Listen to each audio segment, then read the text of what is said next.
الذين جعلوا القرآن عضين দাদার স্বপ্ন পূরণ করে মাত্র ১১ বছর বয়সে পবিত্র কোরআনের হাফেজ হয়েছেন আবদুল্লাহ আল রাইয়ান নামের এক মাদ্রাসা শিক্ষার্থী। চলতি মাসে সে সম্পূর্ণ করেছে কোরআনের ৩০ পারা হিফজ। দাদার স্বপ্ন ছিল আমি একজন হাফেজ হব, সেজন্য আমার বাবা আমাকে হিফজখানা দিয়েছে। রাইয়ান লক্ষ্মীপুরের রায়পুর উপজেলার মাতব্বরহাট এলাকার মোহাম্মদ মোবারক হোসেন ও শহীদা আক্তার রুনা দম্পতির প্রথম সন্তান। সে তানজিমুল উম্মাহ হিফজ মাদ্রাসা লক্ষ্মীপুর শাখার শিক্ষার্থী। পরিবার সূত্রে জানা যায়, রায়হানের দাদা মরহুম ইসমাইল মাস্টারের ইচ্ছা ছিল নাতিকে হাফেজ হিসেবে গড়ে তোলা। সেই স্বপ্ন বাস্তবায়নে ২ বছর আগে হিফজ শুরু করে রায়হান। অল্প সময়ে সে কোরআনের ৩০ পারা মুখস্থ করতে সক্ষম হয়। আমার হিফজ শেষ করতে মোটামুটি ২ বছর লাগবে। রায়হান জানায়, শিক্ষকরা কখনো মারধর না করে উৎসাহ ও মানসিক সাহস দিয়ে তাকে পড়াশোনায় মনোযোগী করে তুলেছেন। হিফজের পাশাপাশি সে সাধারণ শিক্ষাতেও মেধার স্বাক্ষর রেখে ৫ম শ্রেণীতে প্রথম স্থান অর্জন করেছেন। আমি মাদ্রাসা থেকে হিফজ শেষ করছি এবং পাশাপাশি জেনারেল ৫ম শ্রেণীতে পড়ি। রায়হানের স্বপ্ন দেশে আলিম শেষ করে বিদেশে ভালো বিশ্ববিদ্যালয়ে পড়াশোনা করা। দেশে আলেম হয়ে আমি বাংলাদেশে বড় ইউনিভার্সিটিতে পড়তে চাই। মাদ্রাসার হিফজ বিভাগের প্রধান মোহাম্মদুল্লাহ বলেন, রায়হান অত্যন্ত মেধাবী ও পরিশ্রমী। তার এই অর্জন অন্য শিক্ষার্থীদেরও অনুপ্রাণিত করবে। রায়হান শিক্ষার্থী, সে খুদের শিক্ষার্থী, খুবই ভালো শিক্ষার্থী, মেধাবী শিক্ষার্থী। আমরা তার উজ্জ্বল ভবিষ্যৎ কামনা করি। শাখা প্রধান হেমায়েতুল্লাহ বলেন, রায়হানের সাফল্যের পেছনে তার মা বাবার ত্যাগ ও আন্তরিকতা গুরুত্বপূর্ণ ভূমিকা রেখেছে। ভবিষ্যতে সে একজন আদর্শ দিনদার মানুষ হবে বলে আমরা আশা করছি। তো রায়হান শিক্ষার্থী হিসেবে খুবই মেধাবী, শুধুমাত্র হিফজে না, সে কিন্তু জেনারেলে আমাদের ওই ক্লাসে কিন্তু প্রথম শ্রেণীর ছাত্র, মানে তার রোল হচ্ছে ১। তো সেই হিসাবে আমরা আশা করছি সে অনেক ভালো করবে। পাশাপাশি আসলে একটা বিষয় না বললেই নয়, সেটা হচ্ছে তার মায়ের সে পরিশ্রমটা। তার মায়ের সাথে আমি একদিন কথা বলছিলাম, খুব কান্না করে দিচ্ছে আসলে তার মা।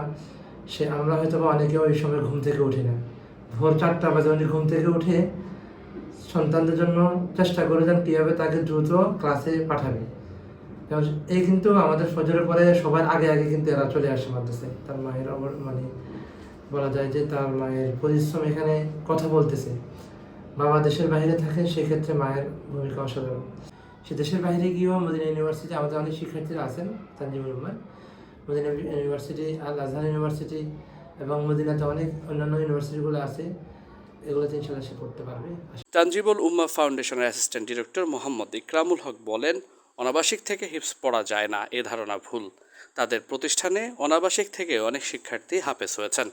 এতে শিক্ষার্থীদের মন প্রফুল্ল থাকে এবং তারা বাবা মার স্নেহ থেকেও বঞ্চিত হন না।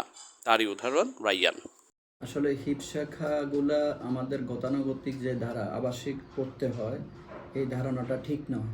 সুপারভিশন এবং প্রতিষ্ঠানে নিয়মিত আসা যাওয়া, এই ধারাবাহিকতার ঠিক রাখলে বরং অনাবাসিক থেকে ভালো হাফেজ হয়। কারণ অনাবাসিক থাকলে তার মেন্টাল রিফ্রেশমেন্ট যেটা এটা থাকে, প্লাস তার বাবা মার আদরটা পায় এবং তার প্রতি মানসিক যে চাপ এটাও কম থাকে।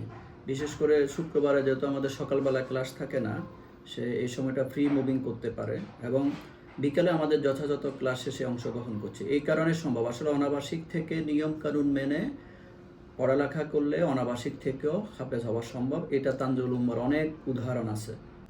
أعوذ بالله من الشيطان الرجيم بسم الله الرحمن الرحيم الذين جعلوا القرآن عضين فوربك لنسألنهم أجمعين عما كانوا يعملون فاصدع بما تؤمر وأعرض عن المشركين إنا كفيناك المستهزئين الذين يجعلون مع الله إلها آخر فسوف يعلمون ولقد نعلم أنك يضيق صدرك بما يقولون